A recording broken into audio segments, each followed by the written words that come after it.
Hello and welcome to Where Are We? I'm your host Kerryn, and today I'm at River Styx Park. So today I'm joining the Medina County Park and some volunteers as they're doing their spring birdwalk series. I'm only just going to the very last sixth one, but they do 6 days. They do the last 3 Saturdays of April, and then the first 3 Saturdays of May. And so that's what I am doing today. The spring bird walks have been going on kind of a joint effort through multiple organizations for 92 years. So we only joined, I think it was 8 years ago. But it's several of the area Audubon societies, nature centers, park districts. Ours is a little different because we do Saturdays, but it's the last 3 Sundays of April and the first 3 Sundays of May each spring. We go out at 7:30 no matter which park you're going to, which program you're attending. And we hike the same trail every time. So that trail might take us 4 hours on a really great birding day. It might take us 2 hours on a really cold rainy day. But we're out hoping to see and identify all the birds that we can find while we're doing that hike. It's led by experienced birding volunteers, and then anyone from the public is welcome to join us. It's Joe Wojnowski, and I'm just a volunteer for the park. I've been volunteering here for the last 7 years. What do you like about volunteering? It just gets me out of the house and does something. I can go do something fun that I enjoy doing without having to get a college degree. So. How long have you been birding? 50-something years. I've been volunteering at the Cleveland Mitchell Parks for probably the last 30-something years. And they do their walks on Sundays, and Medina said they could do theirs on Saturdays, which worked out great. Because that way I could volunteer at both places. For the new folks, you hear a bird that keeps sounding, it sounds like it says here, here, here, here. That's a tufted titmouse. That right there. They do here, here, here, or they'll do Peter, Peter, Peter. And they're very loud, very consistent. We're gonna go into kind of a sort of open field, and a lot of times we get a lot of cool birds inside there. There's a goldfinch sitting on the top of this if you go a little bit farther. Just past these boxes in the kind of a bare tree. Oh yeah. That's a goldfinch. We saw one in the parking lot. People were trying to look at it, but the sun was behind it. I saw them right when I parked my Okay. car.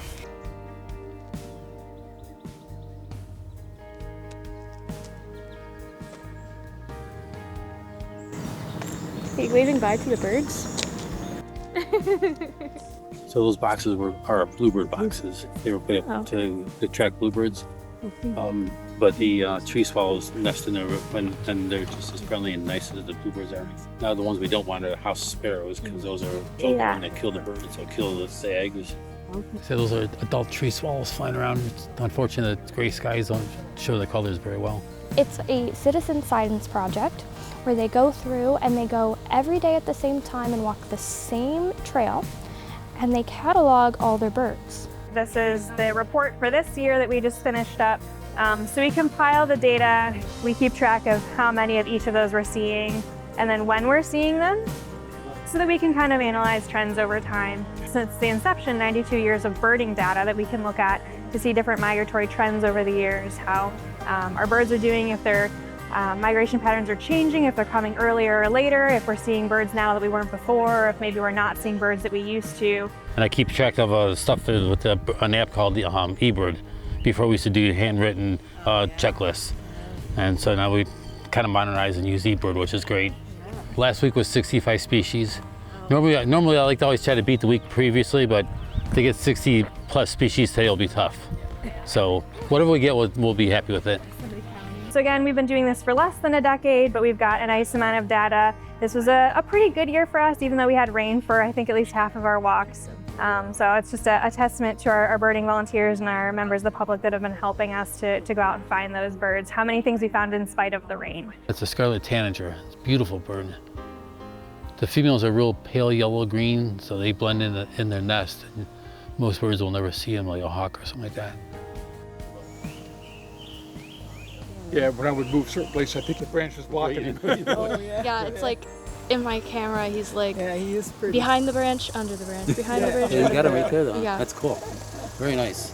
Best place to start is on these bird walks. There's all skill levels here. You got people that are brand new, you got people that are experts, and we're all here to help each other out.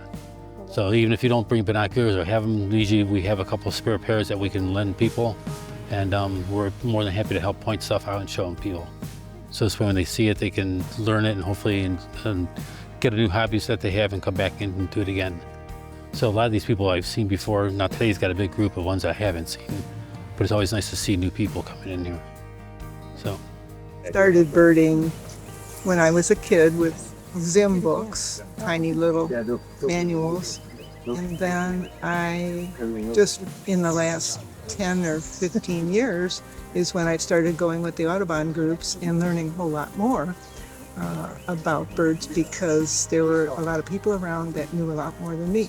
I hope that more young people get out and enjoy it too, because there are future people that will be active in saving the environment as we have it now, or even improving it. Thank you for joining me today. I had a really good time going and looking at all the birds. It's very tricky, especially when you're new, to know where to look and know where to go. But going and doing a bird walk with other people who've been doing it for way longer is very fun, and it's very educational. They'll be able to help you out and point out the birds. My camera video won't do it justice, so I definitely recommend going out and going birding yourself, looking in your local parks, as well as consider going and doing their spring bird walk season for next year.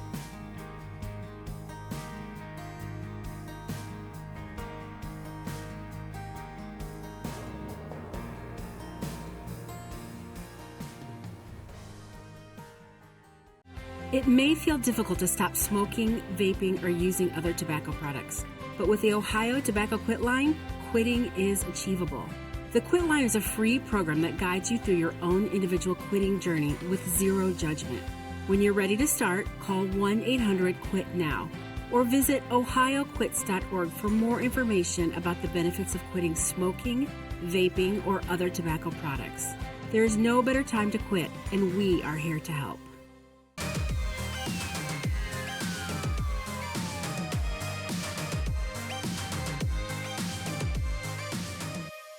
Hello and welcome to Where Are We? I'm your host, Kerryn, and this week I am visiting YAHAB. I'm Valeria Long. I'm the president of YAHAB.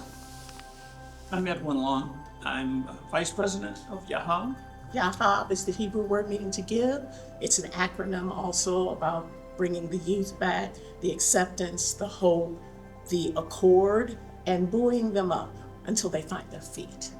Our main goal is to provide clothing, small housewares, any assistance that we can think of for people that are in need, fire victims, homeless, people who need a shelter, just needing some clothes, job interviews, and all the things, so it all works out very well. To have the people that are in need reach out to us and allow us the opportunity to help them in their situation that may not be so pleasant. So if they walk in our doors, they'll see that it's a pretty awesome place to be. They can expect to be scared at the door because we yell out and we say, "Welcome to YAHAB!"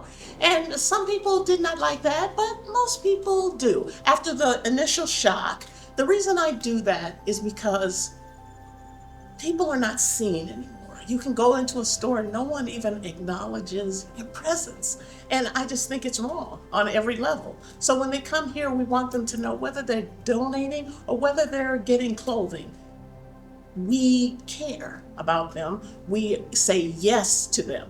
Even the ones that are going through very, very hard times, they can come in here and find hope for their souls, and that they have a future and a hope despite the trauma that they may be in right now. Something's going on in everyone's lives. And so when you walk in here, we want them to actually be divorced from that and to start feeling the excitement of getting new things and maybe a new start. New starts are always great. I mean, it's exciting to have a new start. You don't have to be afraid. You will not be condemned. You will not be treated as though you're less than. You will be treated like a king and a queen that you are when you walk through that door. I know how difficult that can be to reach out when you feel more uncomfortable coming in, but we can assure you that you won't be uncomfortable for very long. I have a retail shop called V's in Medina Township, and it was a lovely place, but I could be biased. But we had people coming in. It was new retail and consignment. And I had people from the community coming in and they wanted things out of the store, but they couldn't afford it. So I made a $1, $5, $10 room so that they could afford and buy something from the store. But I found quickly that people didn't have $1, $5, or $10. So I kind of ended up giving those clothes away to the people who wanted it and took the hit for the consignment. But after COVID had happened, I said, what can I do? Lots of people did not come back to get their things, and I could not, in good conscience, just give their things away. So I'm thinking, what can I do? And so YAHAB was born out of that need. Usually the common consensus is it looks like a boutique. Well, just because someone is poor or someone doesn't have the means that most other people have, it doesn't mean that they don't have to be treated as someone. There is one thing that may take most people aback when they come in. They have the concept that they get to come in and just shop, but you can't shop at YAHAB. The experience is that you have personal shoppers that will make sure that every outfit fits you perfectly. And we have great donors because they don't just donate anything. We have women who've given diamonds. We have women who've given their high-end purses like a Coach or Kate Spade. And if they could just be here to see the look on faces, and they leave here thinking, oh my goodness, I never thought I would get this, and they're leaving with it. What could that do to the mentality of maybe a battered woman? What could that do to the mentality of a woman who's coming in with a bunch of kids and I may never get to have anything of that type of quality, and that they can find it here and they can come and buy with no money. When people come here and they are helped, they can't come back for 6 months because we're not trying to be a crutch for them. We're buoying them up, and so they can find their feet and be able to move forward with the things that they receive from here. Yeah, because in 6 months, hopefully, that this new start would raise them up, promote them to do something better. Go get that job that you want to get. Maybe that start is all you need. You didn't know how you were going to get these protective equipment, boots and gloves or whatever, but once you get that start, we're hoping in 6 months you're a little better off than coming to get free items a second time. Yes. Mm-hmm. Donations are accepted on Tuesdays and Fridays. We're here from 11 to 3 on Tuesday. We stop taking donations about a half an hour before we close, so no later than 2:30 on Tuesdays. Fridays we're here 3 to 7, so we take donations up until about 6:15, no later than 6:30. Since we moved here to Brunswick, Brunswick has been very open to us, and we have plenty of donations. And we want to say thank you to all those people. But what we do need is for people to know you don't have to be ashamed to come and get something from YAHAB for free. We're here for those that need the help.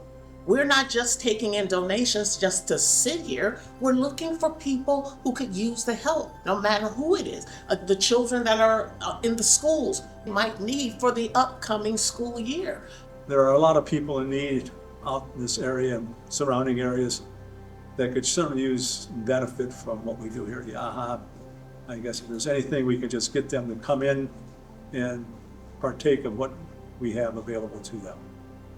And people need to know, just spread the word that we're here to help. So bring in others who need the help, because we don't want to be limited to 2 or 3. Bring everybody in that needs help. Also, if they want to volunteer, we're looking to have more volunteers here so we can serve more people. We do partner with other organizations too, in the city of Cleveland, even at St. Ambrose and other places around. And with that, we connect with those. So we're helping people not only in Brunswick, but in other communities also. And we never turn down financial donations either, because it costs a lot to run a place like this. There is no one that's paid here. So 100% of your donations go to the running of YAHAB. We are very adamant about caring for those who are poor, who are widows, who are fatherless, anyone who is downtrodden. Eddie and I started, and we paid for most of it at the very beginning. We would love to find people who would partner with us to help our community. We are very blessed to get the donations through all the community members, both Brunswick, Medina, all surrounding areas. The one thing that we always want to put out there is the donation of financial assistance to help keep the doors open and the lights on at YAHAB. That's probably one of the biggest struggles that nonprofits run into, because there's limited funding available for organizations such as ours. So, we're always looking for any individuals that want to contribute to that, to help us with the things that we may not get. That's where we count on some financial assistance to be able to go out and get items such as personal care items that individuals come in when they're in need. They don't have the bare necessities. Thank you very much for all your consideration, time, efforts that will go in to help make this a wonderful organization going forward, as it has been so far today. Thank you for tuning in, and I will see you next time.